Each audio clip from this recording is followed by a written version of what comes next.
ঈদ মানে হচ্ছে স্পেশাল, আর এই স্পেশাল দিনের জন্য আজ আমি আপনাদের সাথে ঈদ স্পেশাল রাজকীয় স্বাদের শাহী জর্দা শ্যামের রেসিপিটি শেয়ার করব। অবশ্যই আজকের এই ভিডিওটি সম্পূর্ণ দেখবেন, কারণ এই ভিডিওতে থাকবে অনেক ট্রিক্স এবং ট্রিপস। আজকের ট্রিপসগুলো ফলো করলে নতুন রাঁধুনিরাও সহজেই তৈরি করতে পারবে জর্দা সেমাই, আর টেস্ট হবে রাজকীয় স্বাদের। আসসালামু আলাইকুম everyone, welcome back to Sabrihas kitchen. বিশ্বাস করুন, একবার এই রেসিপিটা ফলো করে জর্দা সেমাই বানিয়ে দেখবেন, এতটা মজার এবং পারফেক্ট হবে যে আপনি নিজের রান্নার ফ্যান নিজেই হয়ে যাবেন। আজকের রেসিপিটি ভালো লাগলে অবশ্যই লাইক কমেন্ট করে জানাবেন, আর ভিডিওটি বেশি বেশি শেয়ার করে দিবেন। যারা আমার পেজটি এখনও ফলো দেননি অবশ্যই ফলো দিয়ে দিবেন, আর ইউটিউব চ্যানেল থেকে দেখলে সাবস্ক্রাইব করে পাশে থাকা বেল আইকনটি ক্লিক করে দিবেন। প্রথমে আমাদের লাগবে ভার্মিচেলি সেমাই।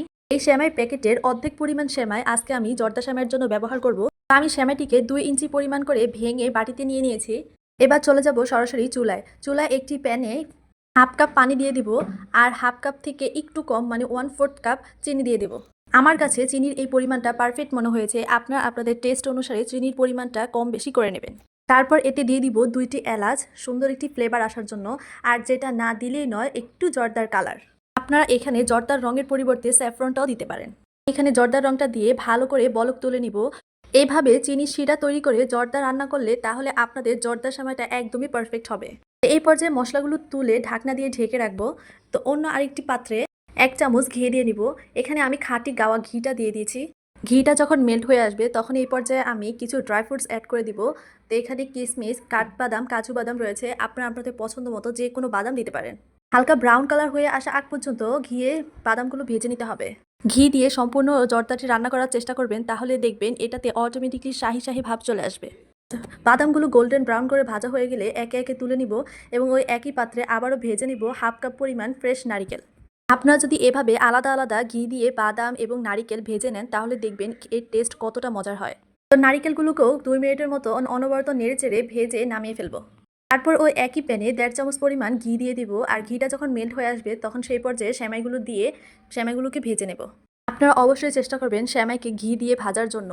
আর সেমাইগুলো বেশি বড় বড় রাখলে আপনাদের ভাজতে অসুবিধা হবে, আর বেশি গুঁড়ো করে ফেললে দেখতে সুন্দর লাগবে না। তো মিডিয়াম সাইজ করে রাখতে হবে, এবং অনবরত নেড়েচেড়ে অল্প আঁচে ব্রাউন কালার হয়ে আসা আগ পর্যন্ত ভেজে নিতে হবে। তা আপনারা দেখতে পাচ্ছেন আমি কিভাবে খুন্তির সাহায্যে বড় বড় সেমাইগুলোকে ভেঙে নিচ্ছি, আর অনবরত নেড়েচেড়ে সেমাইগুলোকে ভেজে নিচ্ছি। তো ভাজার এক পর্যায়ে গোল্ডেন ব্রাউন কালার চলে আসলে এই পর্যায়ে আমি দিয়ে দিব আগে থেকে তৈরি করে রাখা চিনির শিরা। আপনারা সরাসরি পানি দিয়ে সেমাইটা সিদ্ধ না করে যদি এইভাবে চিনির শিরা তৈরি করে সেমাইটা সিদ্ধ করেন তাহলে দেখবেন আপনাদের জর্দা সেমাইটি একদমই পারফেক্ট হবে। আমি এখানে 1 প্যাকেট সেমাইয়ের অর্ধেকটার জন্য হাফ কাপ চিনির শিরা ব্যবহার করেছি। আপনারা যদি ফুল প্যাকেট সেমাই ব্যবহার করেন তাহলে এখানে 1 কাপ পরিমাণ চিনির শিরা ব্যবহার করবেন, তাহলে দেখবেন আপনাদের জর্দা সেমাইটি একদম পারফেক্টভাবে ঝরঝরে হবে। তা আমি এই পর্যায়ে মিষ্টির ব্যালেন্স ঠিক রাখার জন্য সামান্য একটু লবণ দিয়ে ঢাকনা দিয়ে ঢেকে রেখে দিব সেমাইটি সিদ্ধ হয়ে যাওয়ার আগ পর্যন্ত।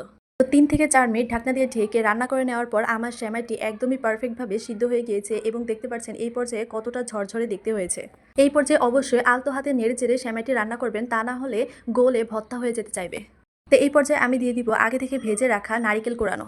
তো নারিকেলগুলো দেওয়ার পর আলতো হাতে নেড়েচেড়ে ভালো করে মিশিয়ে 1 মিনিটের মতো ভেজে নিতে হবে। তারপর এতে দিয়ে দিব আগে থেকে ভেজে রাখা ড্রাই ফ্রুটস বা বাদামগুলো। তো ড্রাই ফ্রুটসগুলো দেওয়ার পর বেশিক্ষণ রান্না করার কোনো প্রয়োজন নেই, এই পর্যায়ে আমি চুলা থেকে নামিয়ে নেব। তো অন্যদিকে একটি বাটিতে আমি 1/3 কাপ পরিমাণ গুঁড়ো দুধ নিয়ে তার ভিতরে 1.5 চামচ পরিমাণ ঘি দিয়ে দিব, এবং খুব ভালো করে ঘি আর গুঁড়ো দুধকে মিশিয়ে নেব। মিক্স করা হয়ে গেলে মিশ্রণটা সাইডে রেখে দেব। তো এই পর্যায়ে আপনারা দেখতে পাচ্ছেন জর্দা সেমাইটি কতটা পারফেক্টভাবে ঝরঝরে হয়েছে। তো এই পর্যায়ে জর্দা সেমাইগুলো সার্ভ করার জন্য আমি সার্ভিং ডিশে তুলে নিচ্ছি। তুলে নেওয়া হয়ে গেলে সেমাইয়ের চারপাশে ঘি আর দুধের মিশ্রণটি আমি একে একে দিয়ে দিব। রান্নার সময় গুঁড়ো দুধ না দিয়ে আপনারা এইভাবে যদি ঘিয়ের সাথে গুঁড়ো দুধ মিক্স করে উপরে সার্ভ করে মিক্স করে খান তাহলে দেখবেন এতটা মজার হবে যে বারবার এটিই খেতে ইচ্ছে করবে। এবার ভেজে রাখা সেই বাদামগুলো উপর দিয়ে দিয়ে সার্ভ করে নিয়েছি। আপনারা আপনাদের পছন্দ মতো যে কোনো ডিশে বা যে কোনো বাদাম দিয়েই সার্ভ করে নিতে পারেন। আসলে যে কোনো খাবার যত সুন্দর করে পরিবেশন করা হয় সেই খাবারটা খেতে ততটাই মজার হয়। অবশ্য ভিডিওটি দেখে বুঝতে পেরেছেন কতটুকু পরিমাণ পানি অথবা চিনির শিরা দিলে জর্দা সেমাইটি ঝরঝরে হবে, এবং আলতো হাতে নেড়ে চেড়ে রান্না করলে অবশ্যই এটি আস্ত আস্ত থাকবে এবং ঝরঝরে হবে। আর অবশ্যই একবার হলেও এভাবে ঘিয়ে মাখা গরুর দুধ দিয়ে সার্ভ করে এই জর্দা সেমাইটি খেয়ে দেখবেন, একদম মনে হবে রাজকীয় রাজকীয় একটা খাবার খাচ্ছেন। তো আজকের রেসিপিটি আপনাদের একটু হলেও উপকারে আসলে বা ভালো লাগলে অবশ্যই আমার পেজটি ফলো দিয়ে দিবেন, আর ইউটিউব চ্যানেল থেকে দেখলে সাবস্ক্রাইব করে পাশে থাকা বেল আইকনটি ক্লিক করে দিবেন। ঈদ স্পেশাল আরও নতুন নতুন রেসিপি দেখার আমন্ত্রণ জানিয়ে এখানেই বিদায় নিচ্ছি। আল্লাহ হাফেজ।